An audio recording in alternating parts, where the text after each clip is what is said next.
hat or no hat? Good evening, ladies and gentlemen. Welcome to the show this evening. Tonight's guest, we have David Boatwright, a Vietnam veteran. He works with the vets. He's one of the leading people that's doing a walk from California to Chicago in the months to come. So we want to bring on David Boatwright. We want to speak on the incarcerated vets that's coming home from prison, incarcerated vets that's been home from prison a while, and give him a little time to talk about this walk from California back east. So we welcome Mr. Boatwright. Thank you for coming on the show this evening. Man, thank you so much. I'm so happy to be here with you, man. The pleasure's ours. You know what? As I was on my way here, I was sitting around and I'm thinking about, how am I going to express to the public and to you, all that I do.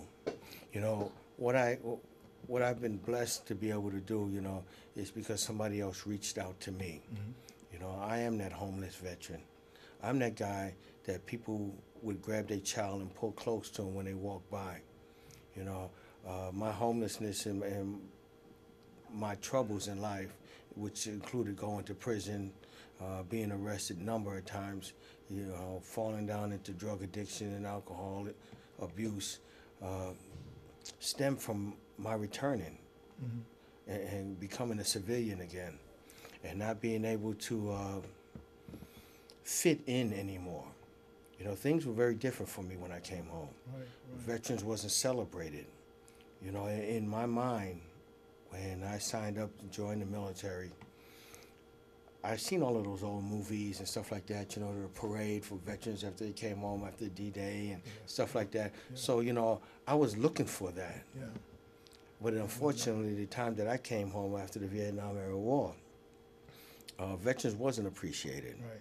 We were considered baby killers. Yes. We were considered murderers. We were fighting an unjust war. Well, I didn't know any better. I was serving my country, and so many other veterans felt the same way, Right. and struggled in the same way.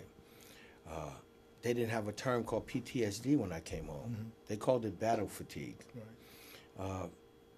I.e., when you take a look at the word fatigue, it just means tired.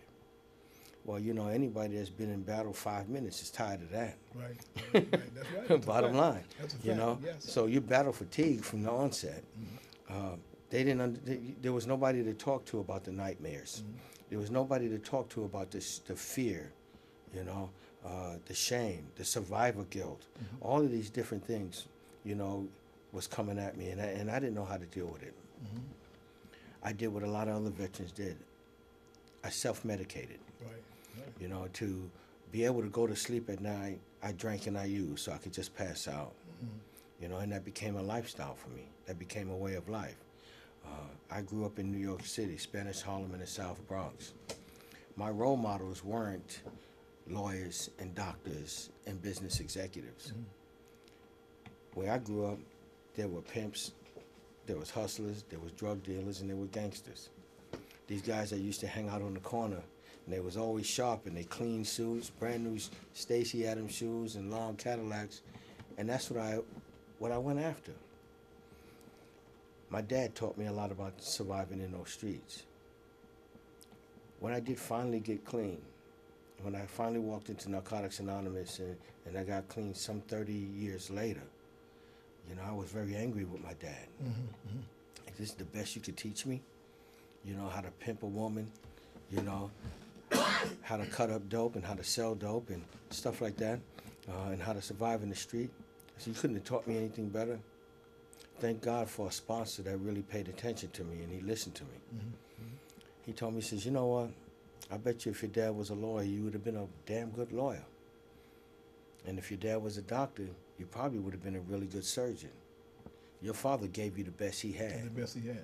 You know what I mean? And judging by you, he did a wonderful job because you're still alive. You turn out pretty good. I turn out to still be here. Right. He said, so don't look down on your dad. Honor what he's given you. Right. So I had to pick those pieces up. And I stayed with Narcotics Anonymous, and I kept on growing. Somebody encouraged me to go to school. Another veteran did. Mm-hmm. He encouraged me, he says, man, why are you wasting your time, man? you need to go back to school, get you an education, and become marketable in the job area. Right. So I did. I went to school. Still a burning desire to make some kind of change, to do something different. Through Narcotics Anonymous, I got involved with H&I. And I started going around. Could you explain a little bit what H&I is? Oh, yes. That's an area in Narcotics Anonymous. It's called H&I. H&I stands for Hospitals and Institution. And that's where people like myself and others who have some time in the program, who have lived through some of the struggles of staying clean and putting their life back together, get to go into different treatment facilities and institutions to let people know that there is life after drug abuse and that there's life after prison. Right. You know, I myself, again, I ended up in prison. And my last stint in prison was in San Quentin. I got arrested, tried, and convicted for a crime I didn't commit that day. You know, I have to be really honest about that. That day. If they'd arrested me the day before, they'd have had me dead to right. Right. But that particular day, I was not actually trying to sell any drugs. I had just gotten a painting contract. I got caught up in a drug sale, got tried and convicted, and my probation revoked, and I was sent to prison. There in prison, there was a lot of different avenues I could have taken. You know, I could have ran with the 415. I could have ran with Crips. I could have ran with Bloods. I could have ran with BGF. I could have done all of those different things. But I had a wonderful, wonderful cellmate that encouraged me to go to church with him one day. And I started out sitting in that last pew at San Quentin's Protestant Church. My seat was right by the door, because I figured if anything happened in here, I'm going to be the first one to get out. Self-preservation, That's right. you know. That's right. And that was in September 1990. By December of 1990, I was not only sitting in one of the front pews, but I was being baptized. And my life had taken a change. And I started focusing all of my attention and energy on being at that church and understanding, understanding me as a human, understanding my spiritual side, learning what my spiritual side was. And I had a great mentor. It was Chaplain Earl Smith. He led me and guided me, through a lot of ups and downs. Prison was not a cakewalk. There were a lot of frustrations. I spoke earlier about loneliness, shame, guilt, and remorse. Well, that follows you right into prison. Missing my children, not being there when my mother was sick, stuff like that.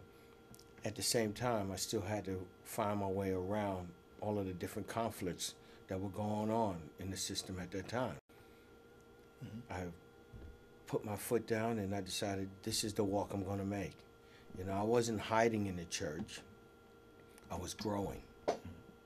And for me, and this is for me only, and I don't know if anybody else has felt this way, but rather than being arrested, I think I was rescued. I was severely underweight, and I was a savage on the streets. I would lie, cheat, steal, manipulate, perpetrate fraud, steal a stink off a poop and find somebody to buy the smell. Right. My mom wouldn't even let me in her house because every time I walked in the door, I would steal something because that addiction had me in that way. I was committing crimes on a regular basis. In the end, I was a dope dealer with no dope and a pimp with no hoes. I was living on the street behind a dumpster. Right. And I got a blessing.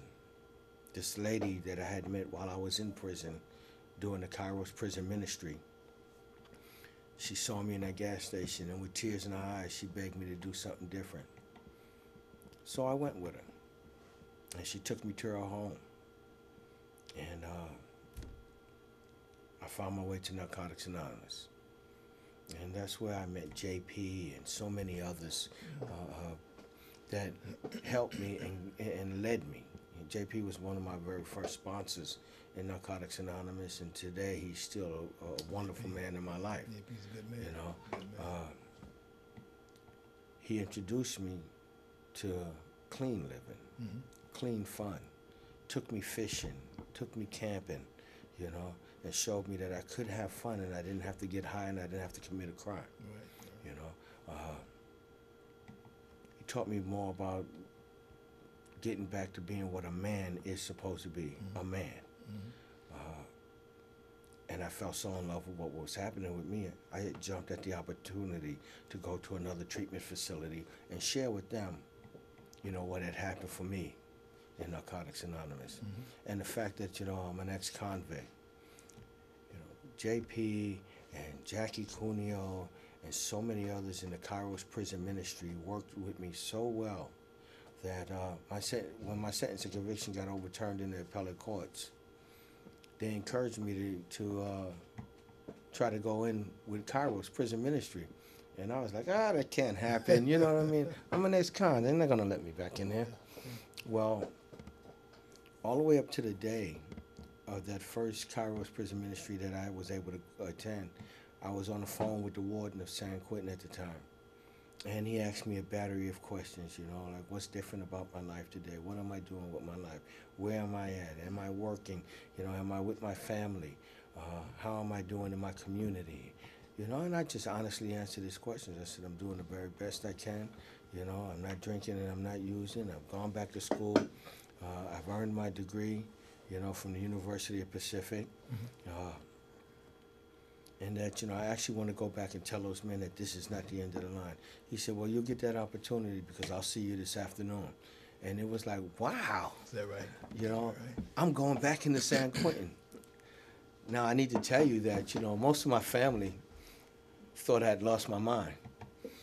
Going back into You willingly going to walk into the prison again, huh? When they brought you there under circumstances that wasn't good and that you hadn't even committed the crime. yeah. I said, but you know what? You have to go back. Somebody came into that prison and talked to me. And if this door opens for me, that must be what I need to do. Sure. So I started going back in. And I walked through that gate. And it was the first time I'd ever walked through that particular gate because I came in through R&R. Right. I didn't even know what the other end of the prison looked like. They never let me around that area. Well, I walked through the gate, and as I came into the main area, and I looked around, and I saw the Catholic chapel, and I seen the Protestant chapel, and seen the baptismal pool that I was baptized in. I looked over, and I seen the ex-ed, and I was like, wow. Yeah. And I got nervous. Yeah. You know, but I was on a mission. So I just put one foot in front of the other, There you you know, and I met every situation as it came to me. You know, I didn't know what I was going to say to these men. All I knew is that this is not the end of the road. No matter what nobody tells you, you have to believe that there is a God, and I'm not here to choose anybody's God. Right. But you have to find a God that's more powerful than yourself, that loves you and wants the very best for you. That's right. And then you move forward from that point forward. You know, and I got to sit back and talk to men. You know, and in the beginning, like I said, I didn't know what I was going to tell them. But I looked around and I had this talk on choices. And I told him, I said, you know what? I'm just like you. Yes, I have a suit and tie on. Yes, my nails are clean and, you know what I mean? I got on nice shoes. I said, but that comes with the territory of being out and free. That's right. You know what I mean? I made some bad choices, and that's what landed me where I'm at, where I was. I said, I sat in the same chow hall you did. I had to squat and cough just like you did. I had to see my family when they told me I could, and go back to my cell and cry those quiet tears that you let nobody hear. Those tears that just stream down your face without you making a sound, and your heart is breaking. I've had all of that. I know what it feels like, and I know that there is a light at the end of this tunnel. It's a matter of whether you want to make the choice to walk this path or stay on the path that you're on. You already know where this path has brought you. You know, you can. I told him, I said, I chose not to run with any of the cliques. You know, when I first came into San Quentin and was getting classified and stuff like that, well, I knew I wasn't no Crip, and I knew I wasn't no Blood, and I wasn't a part of this, and I wasn't a part of that. I wasn't from the 510, I wasn't from the 415. I So I'm an island. I'm a man. I'm an island by myself here in the sea, you know. And I happened to hear one of the other convicts getting classified, and he spoke Spanish. And they told him, said, "Well, we're gonna classify you as an other, and we're gonna put you with them." Bing, a light goes off in my head. Pero mira, yo no tengo yo no quiero problemas por aquí, tú sabes, mira, pero I don't know. I became Puerto Rican, you know. I became Puerto Rican right there. They classified me as Puerto Rican. They classified me as an other. So I was in a little small group of guys that nobody bothered with anyway, you know. And I got to move around the prison and learn my way around. But the whole time I was there, I was trying to figure out how I'm going to get out of here.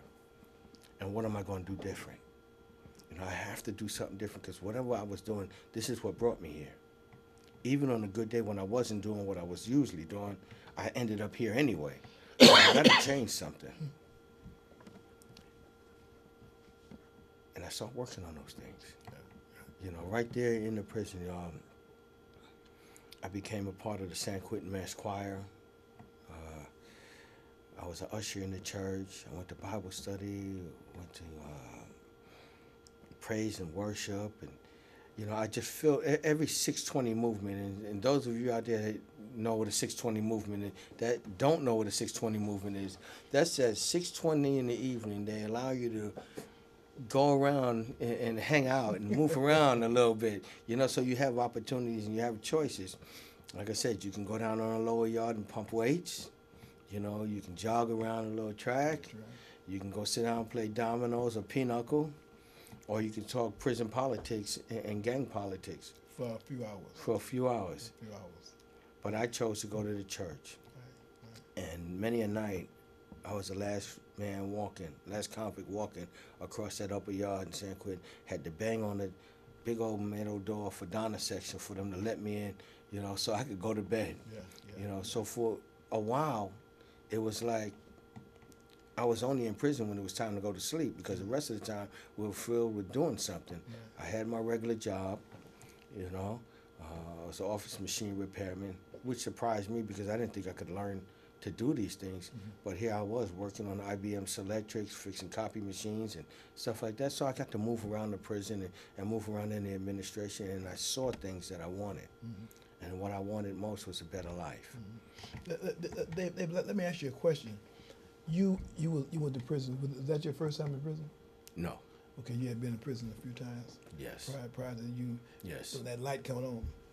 Okay, so coming out of Vietnam, you got hooked up. You got caught up because of the trauma, and the different things that you weren't able to grab hold to coming home from prison. Well, when I came home, I think the thing that turned most for me was the best job I could get was working at McDonald's. Here I'd served my country, put my life on the line, and this is the best job I can get, man. $1.35 an hour. When I looked around, there were guys that I grew up with. They were taking home shopping bags of money. They was doing what they was doing in the street, and they were getting paid. It didn't seem like society wanted it to help me at all. You know, they tried to get, the Veterans Administration tried to give me some pills. And medication. Yeah, they medicated. They started me out with medication. Oh, well, this will help you sleep, you know, and this will help you get through the nightmares. You know, before I know it, you know, I'm drugging up every day anyway. You know, add a beer or two to that, and you know, you got a lost soul and a crazy mind. And I was attracted to that money. I was attracted to the bright new shiny Cadillacs, the AJ Lesson suits. You know, we used to have a place in New York you go to, and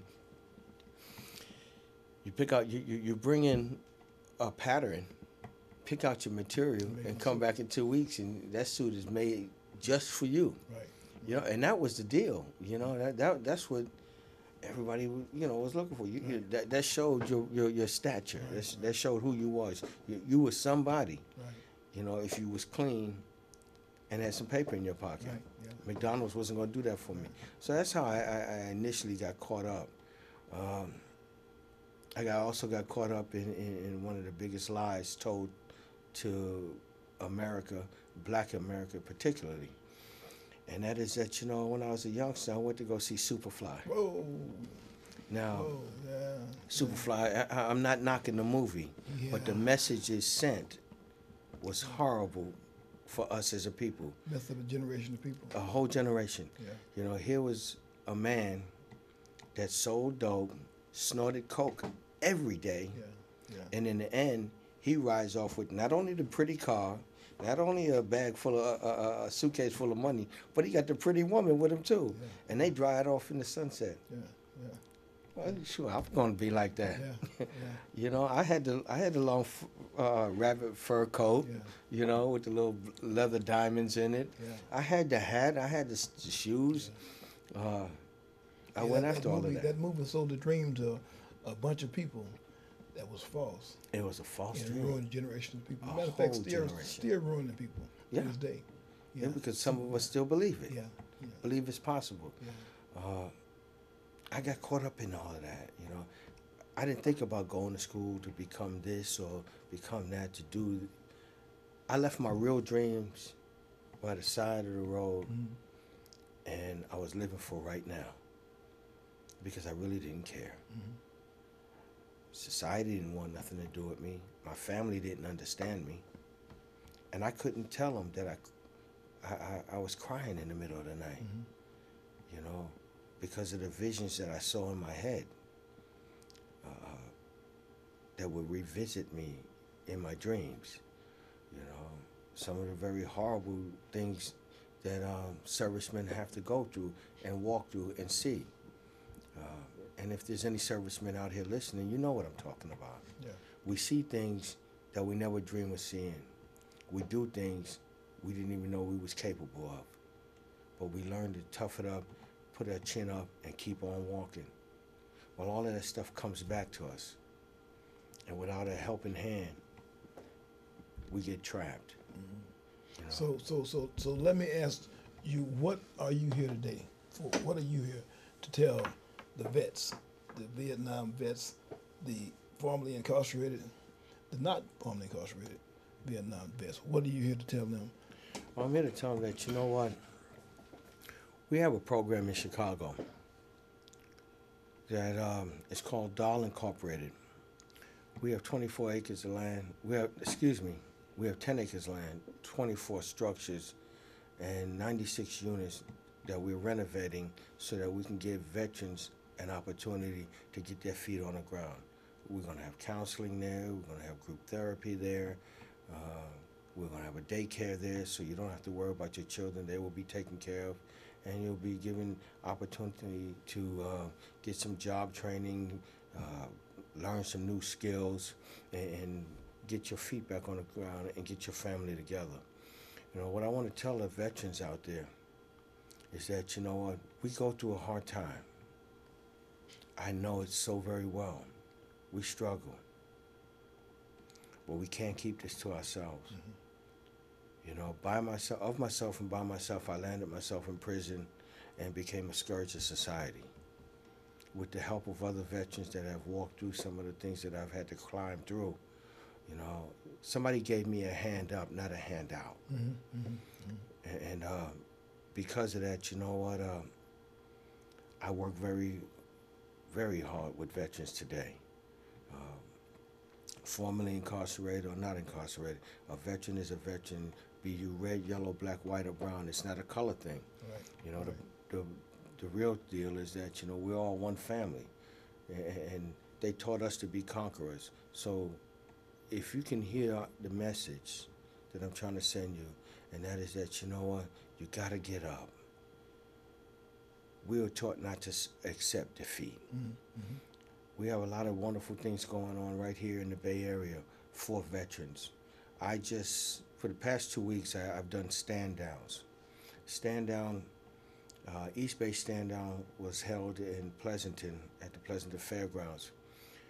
We got together somewhere around about close to 400 vets, 350, 290, somewhere in there, close to 350 vets actually. that were homeless, near homelessness, struggling to survive, and out there on the streets. We brought them in. We triaged them, their immediate medical attention. Those that needed glasses saw an eye doctors. Those that needed a dentist went to the dentist. And those that had problems with their feet, their back, their legs, all of that was taken care of. People suffering with PTSD and emotional and psychological issues, there were mental health professionals there to help them out. We even took a bunch of veterans fishing over that weekend. Is that right? Yes. Right. We, through Walmart and a few other resources that we had, we was able to provide 20 people with fishing license, fishing pole and tackle, That's right. and we took them fishing. That's right. The beauty of that was that, I got to sit down and talk to a veteran that had gone fishing, and with tears in his eyes, he said, I hadn't done this since I was a kid with my grandpa. Wow. So we was able to give him back something that was there that he had buried down inside. I want the rest of America to know that, that guy you see on the street, there's a reason why he's there. He didn't choose to be there. We don't run and jump out there and say, I just want to be homeless. None of us do. None of us do. But we get caught up in trying to stay alive. We get caught up in trying to make sense of the chaos that we find ourselves in. And unfortunately, for wartime veterans, we come home with a whole lot more baggage than we left with. Right. There's a lot of pain. There's a lot of fear. And most of the time, family can't help you out with that because they don't understand either. They don't know. They have no idea. It's just like when a man comes home from prison. Yes, the family's glad to see you there, and they want to hug you and love you and stuff like that. They don't understand that you have some issues that you have to deal with. You're used to going to the commissary. You're not going to the grocery store. Right.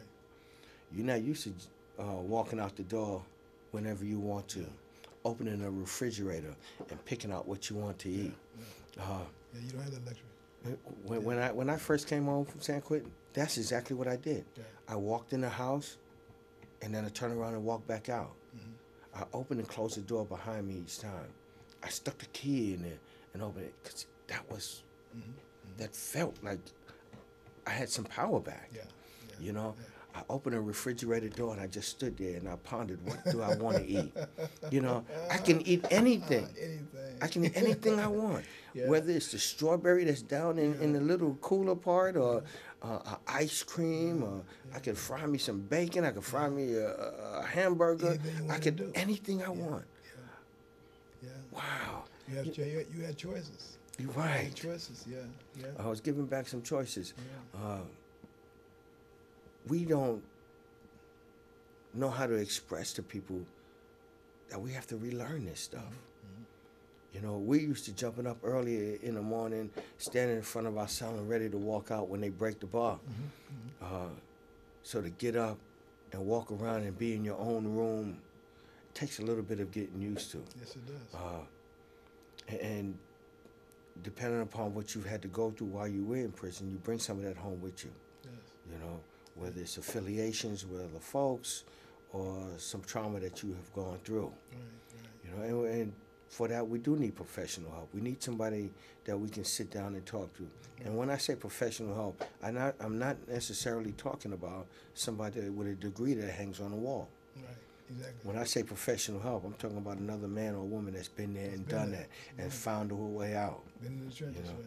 Somebody had to let me know that the light at the end of the tunnel is not a train coming at me. Exactly. You know what I mean? That's my freedom. Exactly. And I had to strive to go get it. Exactly. And that's what I want to give back to my veteran brothers and sisters out there. Mr. Boatwright, we're glad that you came on to the show this evening. We need to address this homeless issue of the vets. Vets need to be given that. They went and fought for this country, as you said, and they gave their life for this country to be as it is today. And they need to be given certain things instead of being asked to pay for certain things. Exactly. They gave their life, right? And so we need people like you to come onto the show and talk to the community, society, and let them know that you did something for them. They do something for you. You did something for them. Exactly. Well, then sleep comfortably at nighttime, turn over in their bed and do whatever in their homes, and they need to give to the vets that's here now, that's on the street homeless, that's sleeping in those tents on those streets at night, no jobs, and they need to be addressed. This issue need to be addressed. We appreciate you coming on the show tonight. We want to have you back and want you to talk about this walk. Thank you. We want you to talk about this walk. So we want to have you back for a second show. Well, thank you very much. And allow you pleasure. to talk strictly about this walk from California back east. Thank you So very we want much. to thank you for coming on the show this evening. Yes. And we want to bring you back so you can talk about the show. Absolutely. So ladies and gentlemen, we want to thank Mr. Boatwright for coming on the show tonight. And we're going to bring him back so he can talk about the walk from California back east. That's a long walk, my goodness. And him to express and tell the community and society what this walk is about. So we want to thank you for coming on the show tonight. I'm going to bring him back. This show can be seen Saturday night at 7 o'clock. And immediately it can be shown on YouTube. And you can see it as many times as you want to. If you miss some parts of it, you can see it again. So it'll be shown on YouTube, and it'll be shown on Saturday night at 7 o'clock. This Thursday, we'll have the Good, Bad, Ugly continuation. We'll have the district attorney on the show from the Good, Bad, Ugly. So stay tuned. Thursday night at 6:30, live show. Call in, and you'll be able to talk to the district attorney and ask questions about this case. So thank you for coming on the show, and we'll see you Saturday night at 7, and we'll see you Thursday at 6:30. Mr. Boatwright, thank you again for coming on the show. Peace. God bless. Thank you. Thank you.